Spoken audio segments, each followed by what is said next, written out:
देखिए आपकी अगली जो एक्सरसाइज है एक्सरसाइज 3.4। इसमें पहला क्वेश्चन जो दिया है, इसमें क्वेश्चन में कहा गया है विलोपन या प्रतिस्थापन किसी एक विधि से आप हल करें या दोनों विधियों से आप हल करें जो आपको उचित लगे।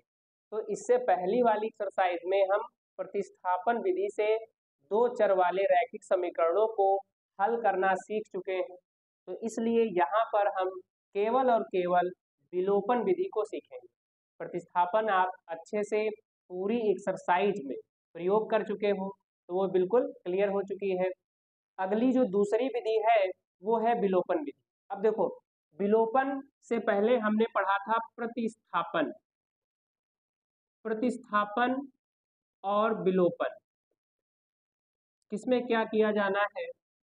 प्रतिस्थापन में हम क्या करते थे, किसी एक समीकरण से x या y का मान निकाल लेते थे और उस मान को हम दूसरे समीकरण में रख दिया जाता था और उसके बाद आप सॉल्व करते थे तो दी गई चर राशियों के मान ज्ञात होते थे।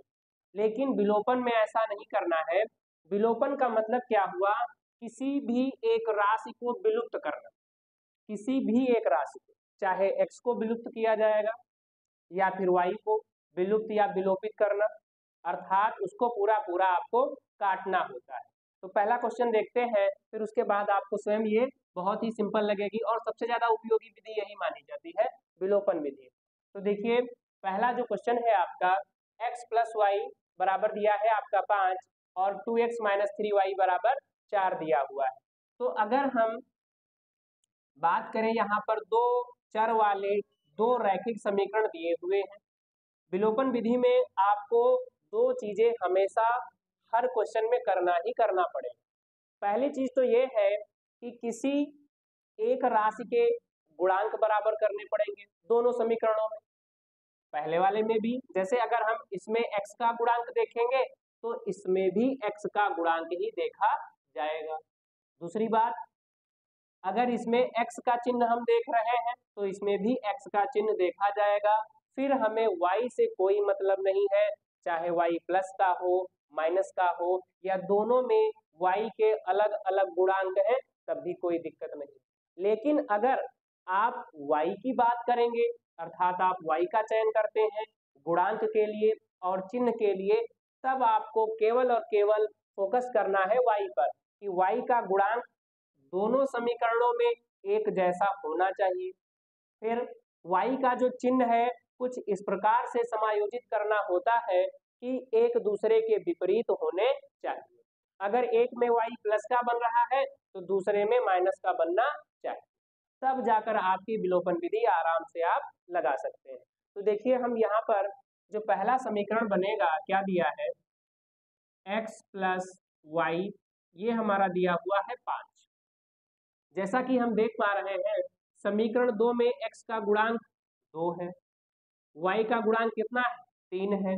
तो क्या इन दोनों में से किसी भी राशि का गुणांक पहले समीकरण से मिल पा रहा है? नहीं मिल रहा है।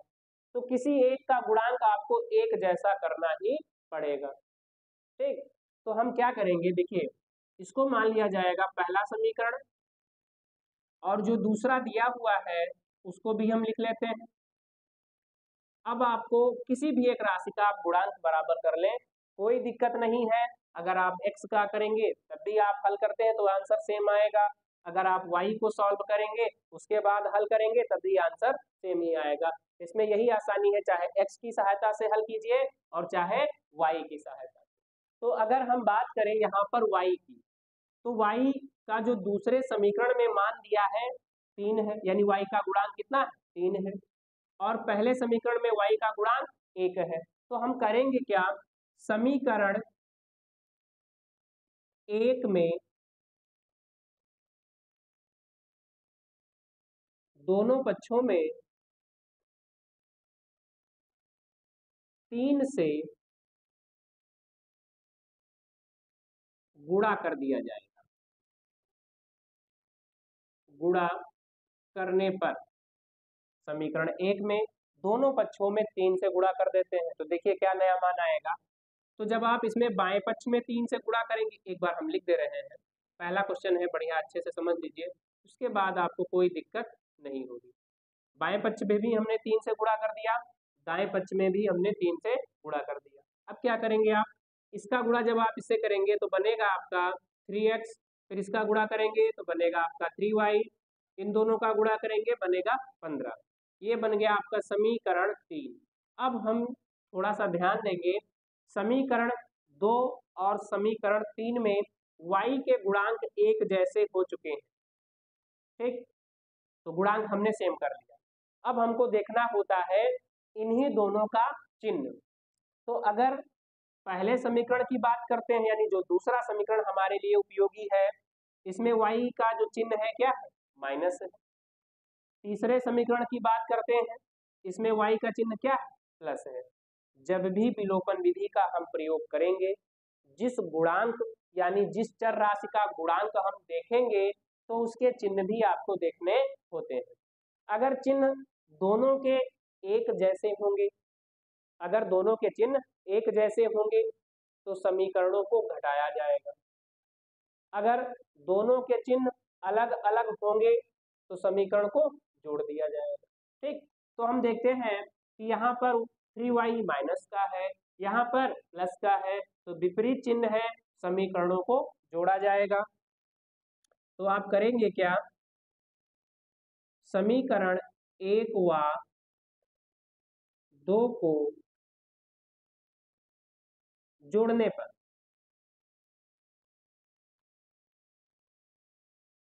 तो जोड़ दिया जाएगा, अर्थात 1 व 2, तो एक तो आपका अलग हो गया था, तो हमें करना क्या, ये हमारे लिए पहला, ये दूसरा बन रहा है, लेकिन समीकरण क्वेश्चन में क्या बन चुका है, दूसरा और तीसरा। तो यहाँ पर आप इसको कर लेंगे दूसरा और तीसरा, क्योंकि हमारे लिए उपयोगी तो 2 ही समीकरण है, लेकिन हमने पहले समीकरण को नाम दे चुके हैं, ये अलग हो चुका है, तो यहाँ पर इन दोनों की बात करेंगे तो दूसरा और तीसरा लिया जाएगा।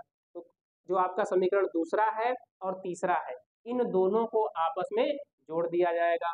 ध्यान ये रखना है कि अगर आपने एक बार किसी भी दी गए मान या किसी भी दी गई राशि को समीकरण के रूप में मान लिया है, यानी इसको पहली संख्या मिल चुकी है, तो अब आप पहला बोल सकते हैं कि हमें हल कितने समीकरण करने हैं, 2, लेकिन उनके नाम अलग अलग होंगे, जैसे कि ये दूसरा और ये तीसरा, ये ध्यान रखना है, ठीक।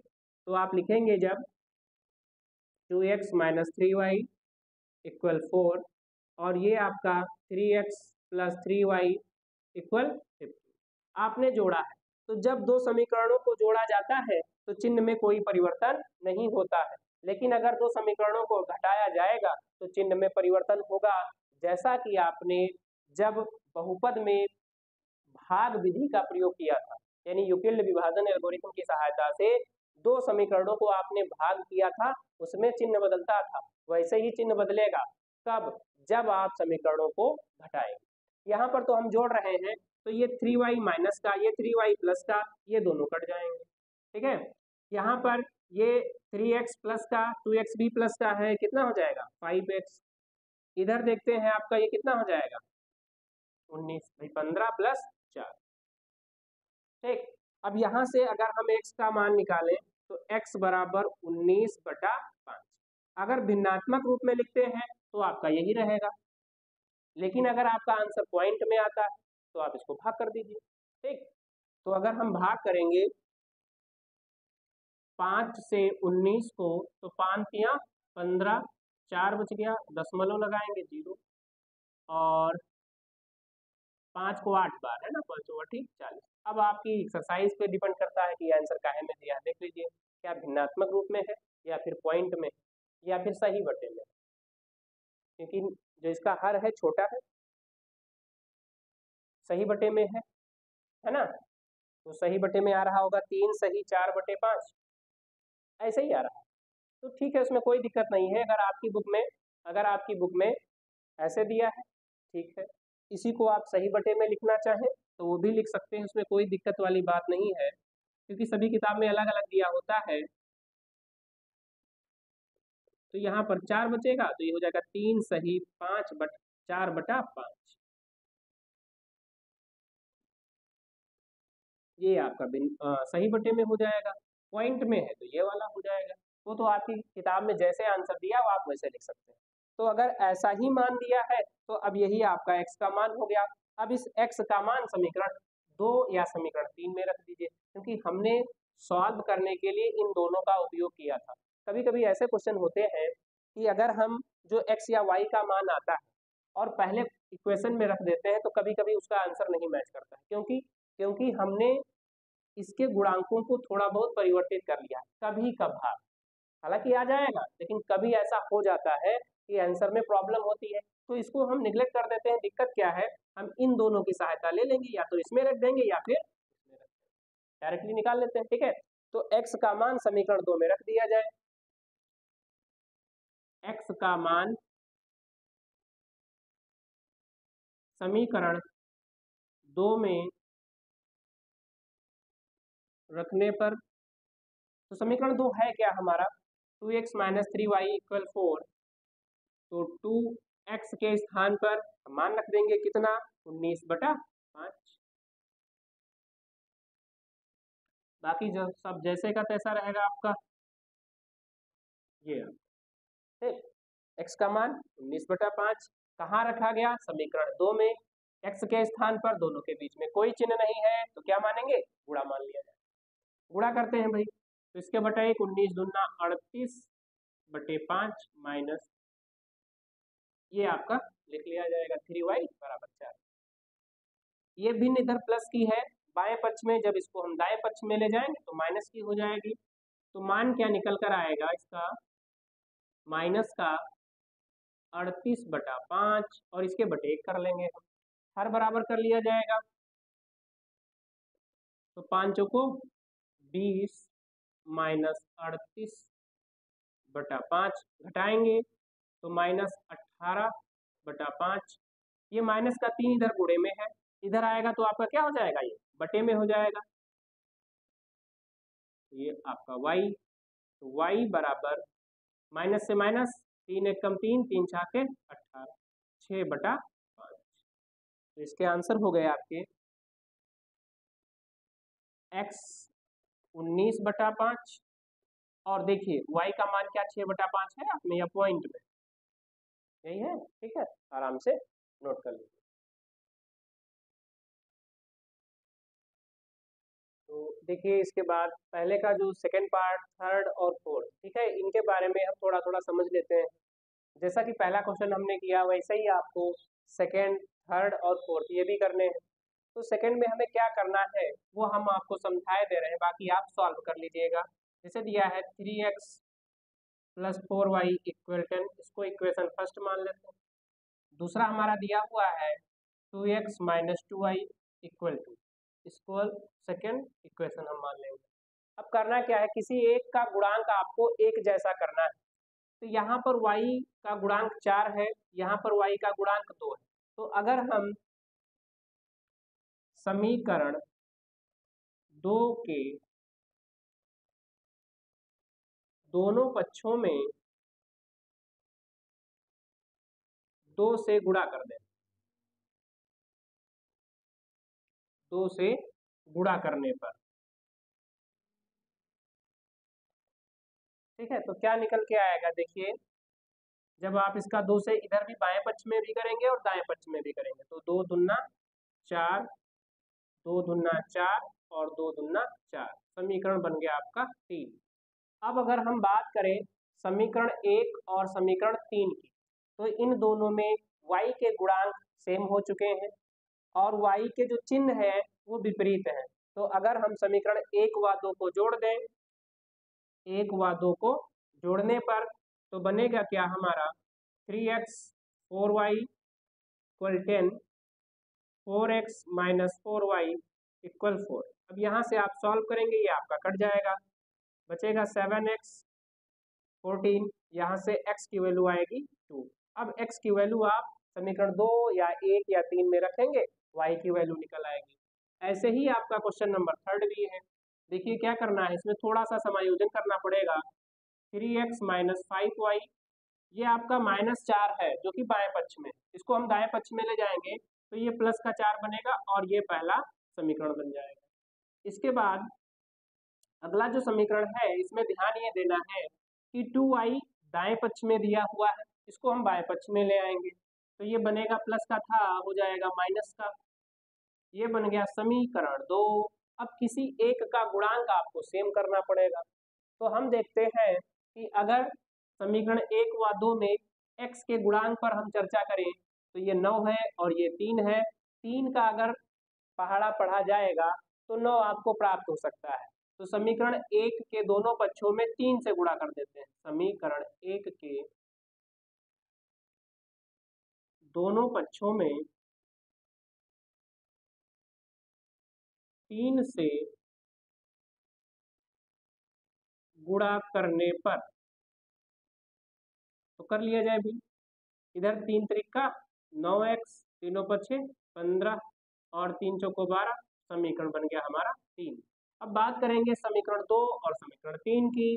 तो समीकरण 2 में भी 9x है, समीकरण 3 में भी 9x है, गुणांक भी समान है, चिन्ह भी एक जैसे हैं। तो जब चिन्ह एक जैसे होते हैं तो समीकरणों को घटाया जाता है। तो समीकरण 2 में से 3 को घटाने पर, समीकरण 2 में से 3 को घटाने पर, तो घटा दिया जाएगा। समीकरण 2 आपका लिख लिया आपने और समीकरण 3 लिख लिया जाएगा। जब आप इनको घटाएंगे तो चिन्ह बदलेगा। जैसे कि ये 9x प्लस का है तो ये माइनस है तो प्लस, ये प्लस है तो माइनस, ये आपका कट जाएगा 9x प्लस का 9x माइनस का। जो 15 है ये प्लस का, y माइनस का जो 2 है इसमें से घट जाएगा, बचेगा आपका 13y। और यहाँ पर हम देखते हैं क्या बचेगा, -12 और प्लस का 7, तो माइनस का 5, तो y बराबर -5/13। जरा चेक करिए क्या आपकी बुक में यही है y की वैल्यू। क्वेश्चन नंबर 3 में y की वैल्यू। ठीक, अब ये आप वैल्यू किसी एक समीकरण में रख देंगे, x का मान निकल आए।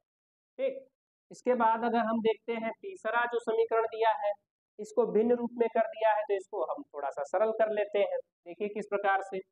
पहला जो मान दिया है x/2 प्लस 2y/3 माइनस 1। अब इसको सरल करना है तो गुणांक अर्थात पहले तो हम इसके हर बराबर करेंगे। हर बराबर करने के लिए हमें करना क्या है, पहले वाले भिन्न में 3 से गुणा, दूसरी वाली भिन्न में 2 से गुणा कर देंगे। तो ये बनेगा आपका 3x प्लस 2 दूना 4 पूरे का बटा 6 माइनस 1/1 करेंगे, फिर ये गुणा करेंगे आप 3x प्लस 4y इक्वल -6। ये आपका पहला इक्वेशन बन जाएगा। दूसरे इक्वेशन की अगर हम बात करते हैं तो x minus y by 3 equal 3 दिया हुआ है, बाई 1 कर लिया जाएगा। जब हम इनके हर बराबर करेंगे तो 3 से गुणा कर लिया जाएगा, तो 3x माइनस वाई पूरे का बटा 3, इधर भी बटे 1 करेंगे 3x माइनस वाई और 3 त्रिका 9, समीकरण बन गया 2। अब देखिए समीकरण 1 और 2 की अगर हम बात करें तो इसमें भी 3x है, इसमें भी 3x है। तो समीकरण 1 और 2 में x के गुणांक समान हैं और इनके चिन्ह भी एक जैसे हैं, तो घटा दिया जाएगा। तो समीकरण 1 में से 2 को घटा दिया जाएगा। तो जब आप इसको हल करेंगे तो बनेगा आपका 3x 4y equal -6, 3x minus Y equal 9। तो ये माइनस, ये प्लस, ये माइनस, ये आपका कट जाएगा, बचेगा यहाँ पर 3y और ये हो जाएगा माइनस का 15। तो जब आप इसको सॉल्व करेंगे, ठीक है ना, तो 3 इधर गुणे में है, इसको पक्षांतर किया जाएगा तो -15/3 एकम 3 तीनों पक्षे 15, y का मान -5। क्या है आपकी बुक में, देखो जरा लास्ट वाले में।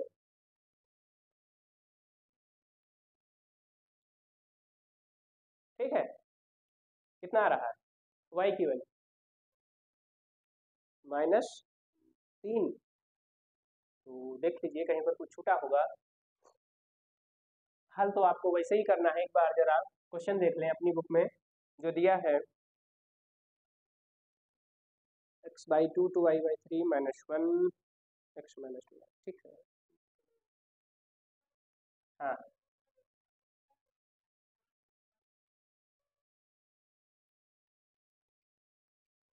चेक कर लेते हैं। ये आपने हल कर लिया। दूसरा वाला यहाँ पर